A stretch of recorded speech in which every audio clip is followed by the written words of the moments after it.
help this video go viral. I'm sure I'm gonna get some hate messages after this. Frankly, I don't care because this could save someone's life.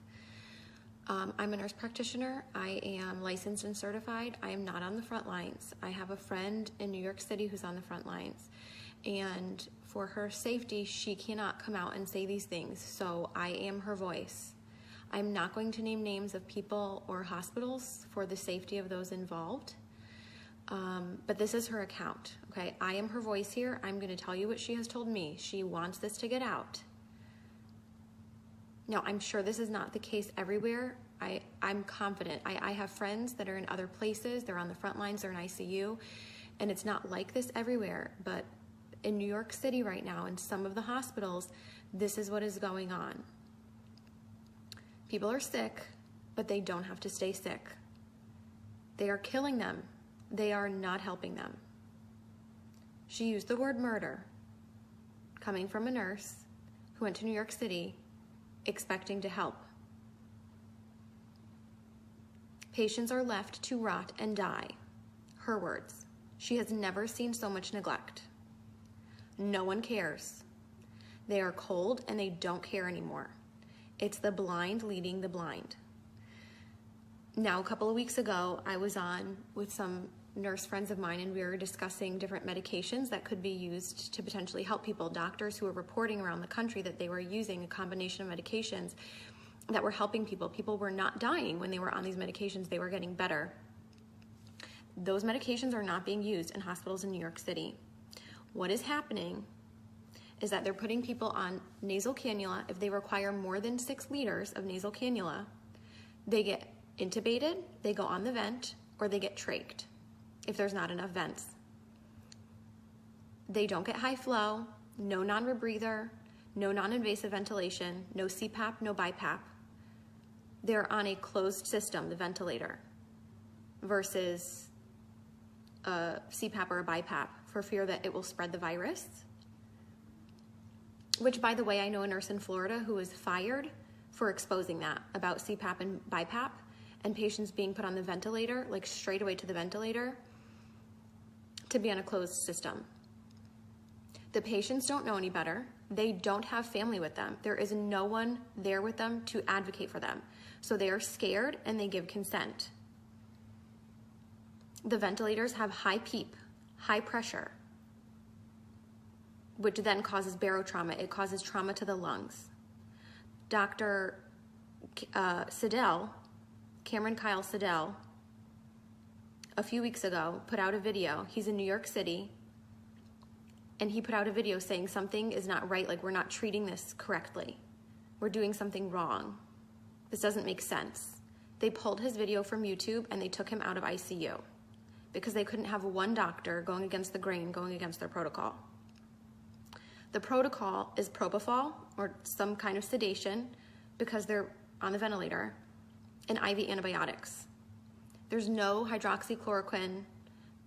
They're not using that combination with Zithromax. They're not using zinc, vitamin C, high doses of vitamins A and D. They laugh. This is what she's told me. They laugh at that.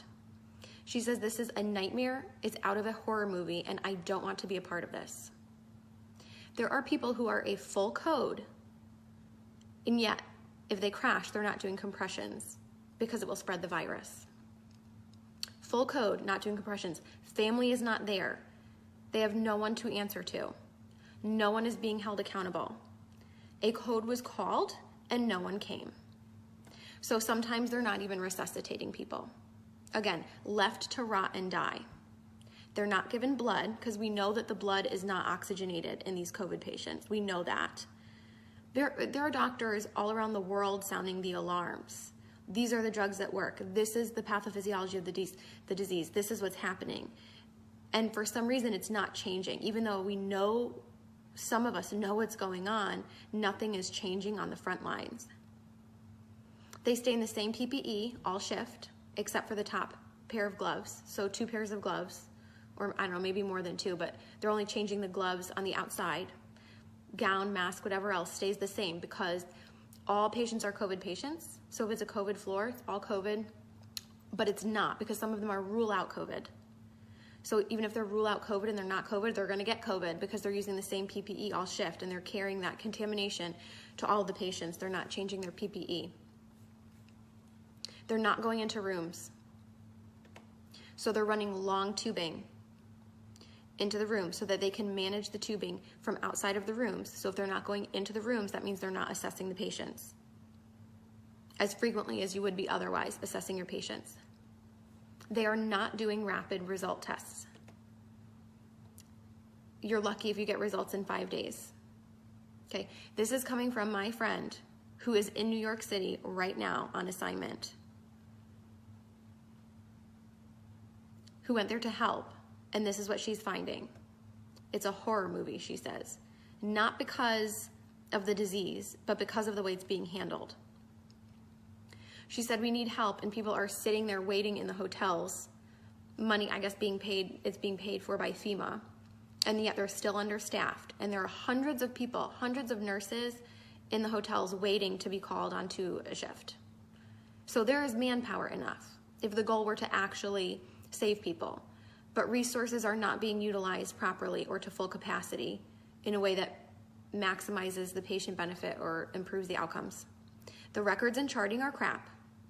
And now some of these hospitals in New York City are probably crappy on a good day. So you add in the fear of COVID and the fear of the whole pandemic and forget it. So if you're in a crappy hospital with crappy nurses, let's face it, all of us nurses have worked with crappy nurses before who don't care. So now you add in this, forget it. And they're having people do things that they can't do. So maybe things that they're not proficient in. So maybe a nurse who's not familiar or comfortable with using a ventilator. And it's that figure it out mentality. Figure it out. These patients are critical and they're crashing, figure it out. So nurses are being celebrated as heroes, right? We see how like the fire trucks and the police are like lining up and practically having these parades and celebrating them as heroes. And don't get me wrong, I'm sure in some parts of the country and other ICUs, I have friends that are working on the front lines in ICU and they are good nurses. And some of them are heroes, but we have nurses being celebrated as heroes who are killing people. They're not heroes. And they're being brainwashed to think they're doing something great just by going to work because they're brave enough to go to work. Well, what are you doing at work? You're certainly not saving people if you're not even running codes. You're not even going into patient rooms. You're a coward. You're hurting people. You're killing them. You're contributing to the problem. I know I'm going to get hate mail for this, and that's fine, because people are dying who don't have to die. Again, there's no family there, so no one's being held accountable. And once these people get intubated, they're being scared into giving consent to be intubated, and then for a lot of them, it's over. And there's nobody going to be held accountable. And there's nobody looking out for them. They are completely by themselves. There's like a total lack of critical thinking. It's out the window. And people are scared to speak up. And one person alone isn't going to change the overall culture of a hospital or a system or a city. Like I said, Dr. Cameron Kyle Seidel's video was pulled from YouTube. And he was pulled from the ICU for sounding the alarm and going against the grain. So people are sounding the alarm. It's just not changing anything, apparently. So what can you do? Buck the system. I'm really fortunate I don't have any family in New York City that I personally have to worry about. If there are people that you are worried about, or maybe it's not even New York City, maybe you're in another city that's being really hard hit and you're just hearing really bad things coming out of that city, buck the system. Something is wrong in the system. So go against the grain. Request records immediately. Records, transcripts, immediately. If there's a medication that you want your loved one to be given, report it as an at-home medication and demand that it be continued.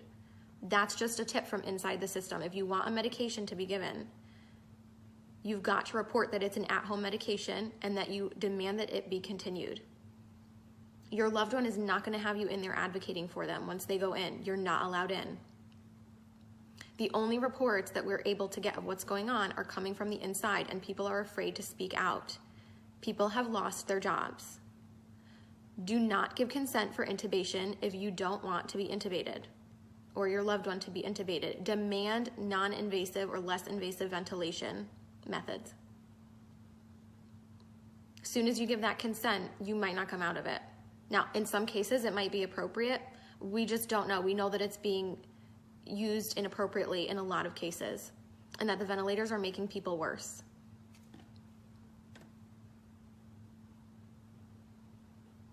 Please share this video, make it go viral.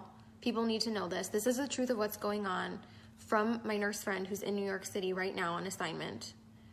This is murder, she says. People are being murdered and no one cares. Horrible care.